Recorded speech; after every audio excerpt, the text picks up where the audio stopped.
Hello. So next step in our lidded vessel project is to refine the surface of our combined pinch pots.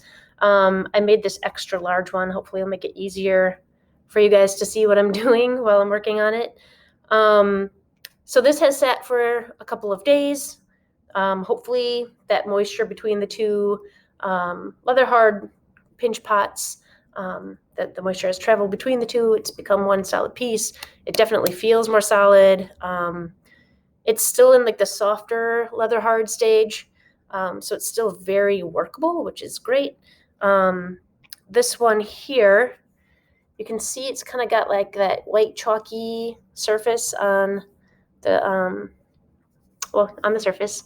Um, so this is like hard leather hard compared to the soft leather hard. So this is stiff and easy to work with. This is really hard, still workable, but you have to be a little bit more careful because it's more likely to, if there's any kind of inconsistency in the seam, more likely to crack if you're working on it. So really try to, and if at this point too, I could put this back in a bag, spray it with water. It will absorb hopefully overnight. See if you can get it back to kind of this working stage. So I'm going to show you guys how to kind of refine the surface of your combined pinch pots. So you can see here, that seam looks pretty smooth out. I tried to smooth it out really good when I was putting it together. You can see there's a little divot here that I could work on fixing.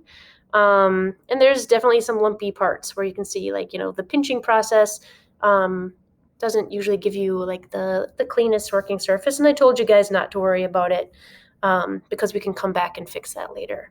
It's a good idea to try to get rid of the big lumps and bumps in the early stages if you can. Just saves you some work later. But like I said, we can work on kind of refining the surface at this point. Okay. So I'll bring you guys down here. So I think to start, I'm going to try to kind of work on this divot. So at this point, I think there's a couple things I could do. I could use a paddle to try to tap it lightly. And what that is going to do is kind of redistribute the clay. So where it's kind of like a high point, and if I hit it with my paddle, I don't know if you guys can see that, it's going to kind of flatten that spot out. And what that's doing is it's pushing the clay elsewhere. And that works really great in certain circumstances where if like I just have like this weird little lumpy spot, I just wanted to kind of smooth it out a little bit.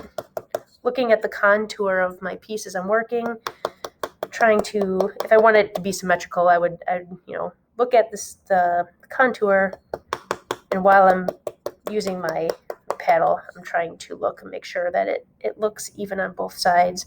If I see there's like a high point that I want to smooth out, you can just pat that lightly. I realize you guys at home probably don't have these kind of paddle things. These look like they were homemade at some point. Another thing you can use is a wooden spoon in your kitchen if you have one, or if you find a piece of scrap wood anywhere, use the flat surface of a piece of wood and that will be fine. Just avoid hitting the edge of the piece of wood because that'll leave a divot, and that's just one more thing you have to kind of go back and kind of fix. But I actually kind of like this piece of wood better than this because this has gotten so worn down over the year. It leaves a texture. So if I don't want that texture, this piece of wood is newer, smoother. It has a good weight to it too, so it's kind of nice for lightly patting and kind of refining the shape of my piece as I go. And what this is also doing is compressing my clay. So where that seam is, when I do this, it's kind of pushing the clay together, making it a little bit stronger.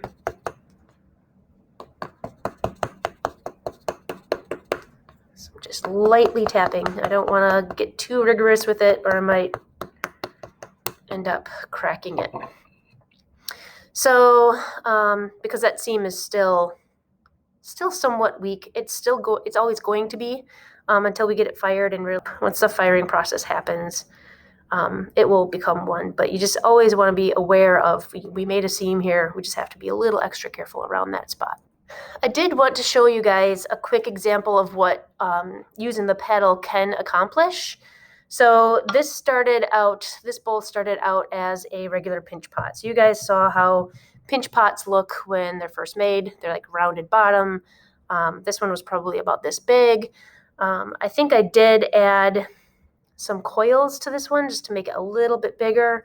But what I did was I turned it over, my pinch pot, and I used the paddle on this to kind of press that clay out.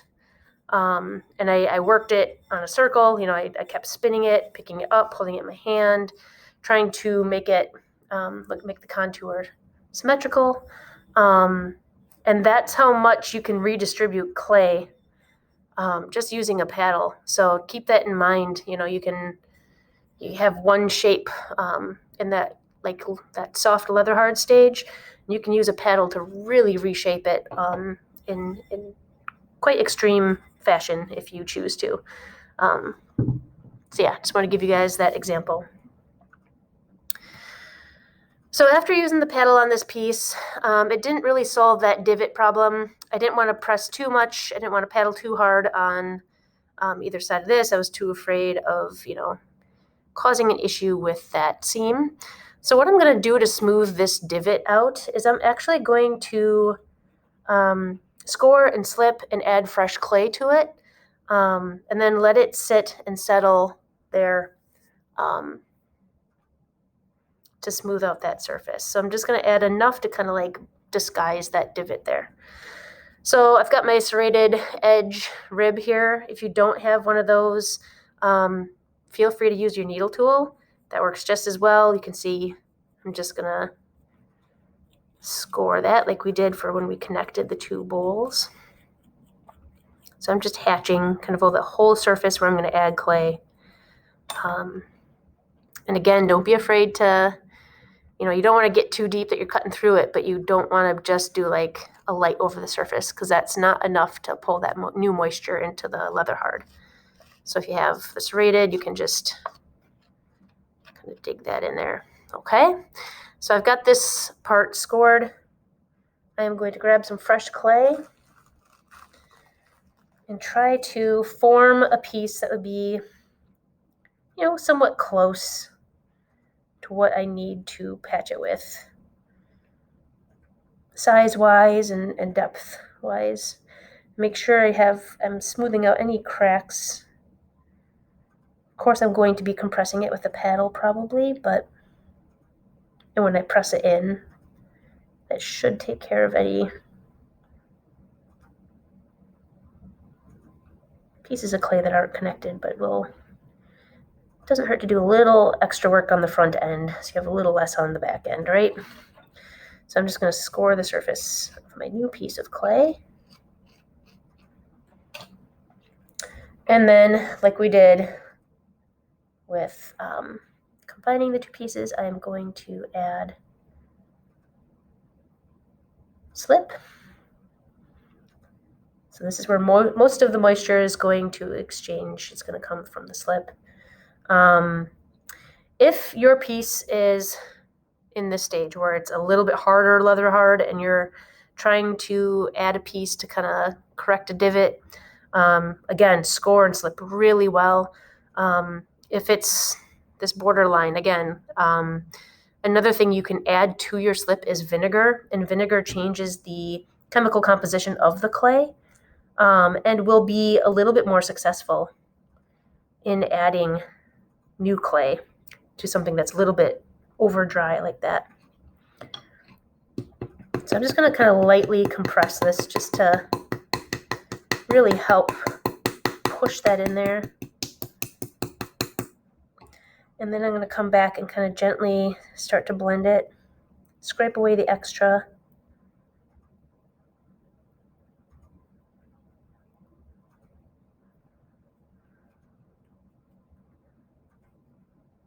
I probably added way more than I needed to for the clay. I probably gave myself more work than I needed to.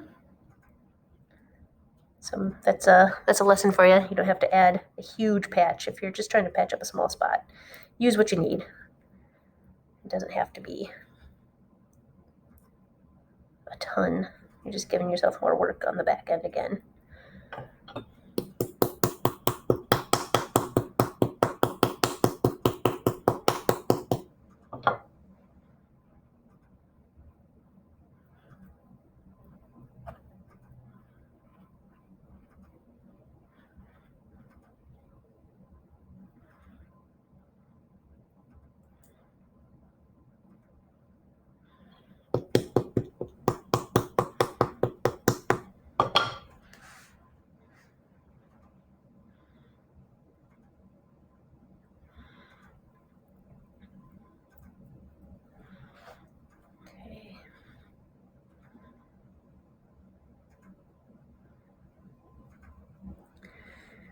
And don't be afraid to use your rib, the one with the smooth edge.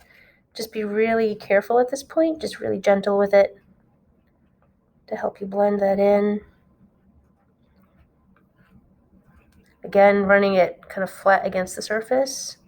So you're not going in at a 90-degree angle because you're just going to leave cuts that you'll have to try to smooth out later. I'm just kind of running it flat against the surface there.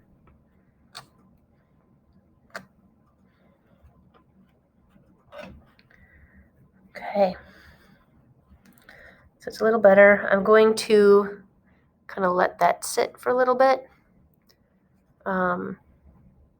Since this is a little bit more of a weak spot now that I've added fresh clay, I want to let it settle a little bit.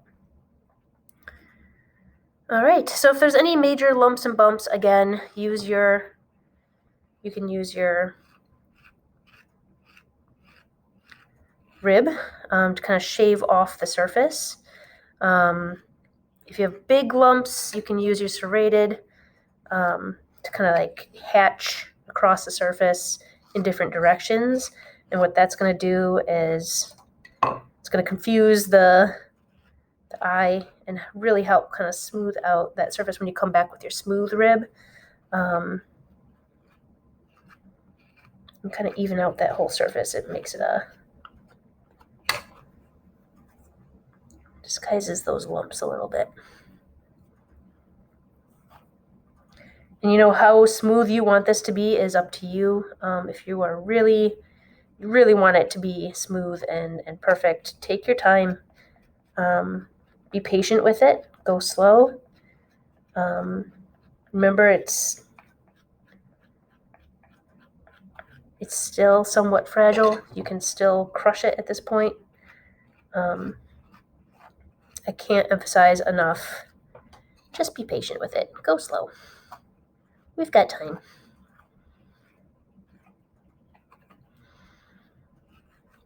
So you can see I'm scraping away the surface. I'm going in different directions again too, like with the hatching and with the smoothing. When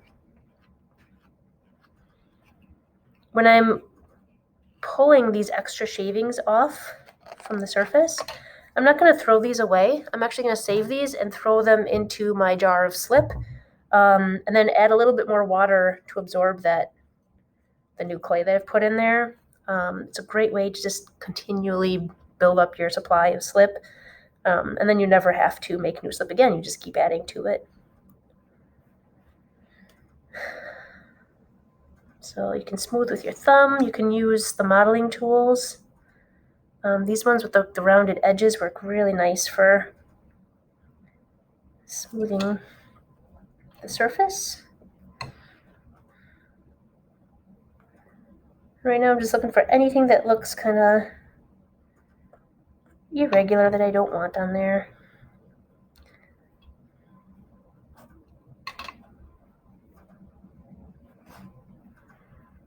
All right, so I'm gonna leave this as is, okay? So yeah, just remember you can patch it. You can use a paddle to reshape it a little bit. Use your fingers if you like to smooth it that way, or use your modeling tools or your ribs. Those work really great for smoothing out that surface. So hopefully that helps with refining the surface of your combined pinch pot. Next step will be cutting a lid deciding where I want the lid to be, how big I want it to be, and then the different strategies or different types of lids you can cut so that they don't just slide off of your piece, okay? So next step, I'm gonna let this sit, and I'm going to do the lid demo for you guys next, okay?